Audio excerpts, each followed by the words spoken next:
ఇక్కడికి వచ్చి ఇంకా సపోర్ట్ చెప్పడం మంచి పరిణామం అని నేను అనుకుంటా ఉన్నాను.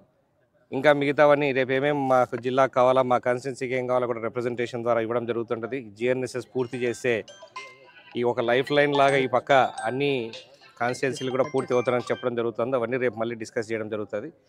అదే రాయచోటి కడప ప్రధాన రహదారి పక్కనే సజ్జల కుటుంబ సభ్యులు భారీగా కబ్జాకు పాల్పడినారు అనేది సబ్జెక్టు. అది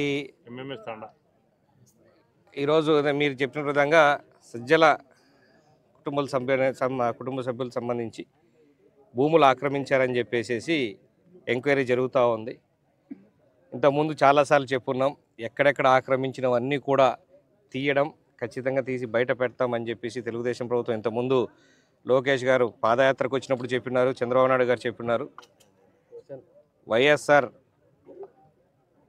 వైసీపీ పార్టీకి చెందిన వాళ్ళు ఇక్కడే కాదు ఈ మండలంలో చాలా భూములు ఆక్రమించారు, ప్రతి ఒక్కటి వెలిక్కి తీస్తున్నారు. ఇప్పుడు కొన్ని ఎంక్వైరీలు జరుగుతున్నాయి. కొద్దిమంది పత్రికా విలేకరులు కూడా పద్దును పోయి వచ్చి చెప్పొచ్చారు, అక్కడ మొత్తం ఎంక్వైరీ జరుగుతూ ఉందని చెప్పేసి, లోపలికి కూడా రాకుండా గేట్లు వేశారని చెప్పి తెలియడం జరిగింది.